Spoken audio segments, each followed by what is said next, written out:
আমাদের দেশ হচ্ছে বাংলাদেশ। বাংলাদেশ রাজনীতি নামে একটা পুঁজি হয়েছে, কারণ একটা ব্যবসায়ী পুঁজি।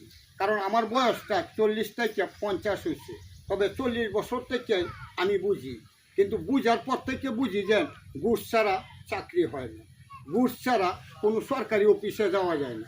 কারণ সরকারি অফিসে গেলেই লাগবে ঘুষ, কারণ সরকারি কোনো কাজে যে কোনো কাজে যাওয়া যায়, ঘুষ ছাড়া এই কাজে যাওয়া যায় না। তাহলে ব্যবসা করেন, আপনারা দুঃখ নাই, কিন্তু একটা হালালভাবে ব্যবসা করেন। যে হালাল ব্যবসা আপনি আপনি তো মরেই যাবেন, আমিও মরে যাব। তাহলে হালাল ব্যবসা করলে আখেরাত পাবেন।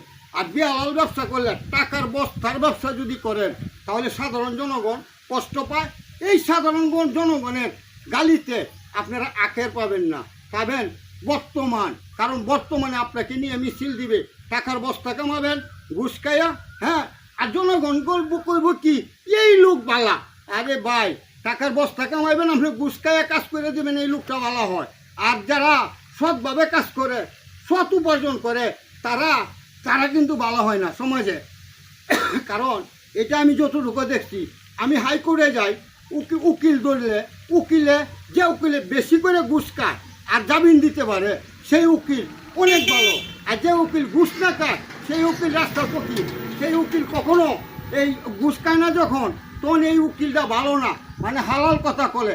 আর একটা হাকিমেও যদি ঘুষ খায়, এই হাকিম খুব ভালো। কিন্তু যে হাকিম ঘুষ না খায়, এই হাকিম কিন্তু এই সমাজে ভালো না। কারণ সমাজ এরকমই একটা জিনিস। কারণ গরিবরা ফুকা মারিয়া হাকিমরা নিয়ে ঘুষ দিব। কারণ সাধারণ জনগণ ফুকা না মারলে আপনারা ঘুষ দিব করতে, এখন আপনার সাধারণ মানুষের ক্ষতি না কইরা আপনাকে ঘুষ দিতে পারবো? দেওয়ার মতো সুযোগ কারো আছে? নাই।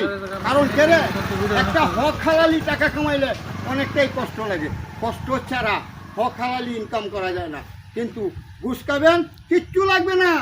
আপনি একটা এই রাজনীতি পুঁজির মাঝে চেকটার মধ্যে বইলে চতুর্দিক দিয়ে ঘুষের টাকা আসতে থাকে। কারণ এই ঘুষটা যদি না খান, এই বাংলাদেশের জনগণ কখনো কষ্ট পাবে না। কারণ এই জনগণ আপনাকে সুন্দর ভাববে, আর সুন্দর যদি ভাবে জনগণের দোয়া করবে, তখন আপনি আখেরাত পাবেন। আরে ভাই, আপনি মরে যাবেন, আমিও মরে যাবো। আমি সাধারণ মানুষ, যত কষ্ট করেই চলি, মারা তো আমি যাবো। আপনি যত টাকার বস্তার উঠে বসে থাকে, আপনি কিন্তু বসে থাকতে পারবেন না, আপনিও মরে যাবেন। তাহলে কেন এই অসৎ ইনকাম করেন? অসৎ ইনকাম করে জনগণকে কষ্ট দেন। সেই কষ্ট থেকে আপনারা অন্তত একটা এই ইলেকশনে একজন ভালো নেতা দিবেন, হ্যাঁ, যাতে জনগণের ঘুষ না খায়, সুদ না খায়, জনগণের চিন্তা করে যে জনগণ কি খাইছে বা খাইছে না। আজকে এই পর্যন্তই। যে যেখান থেকে থাকেন একটু কমেন্টে জানেন। আজকের মতো এই পর্যন্ত। সকলে ভালো থাকেন, সুস্থ থাকেন, আল্লাহ হাফেজ।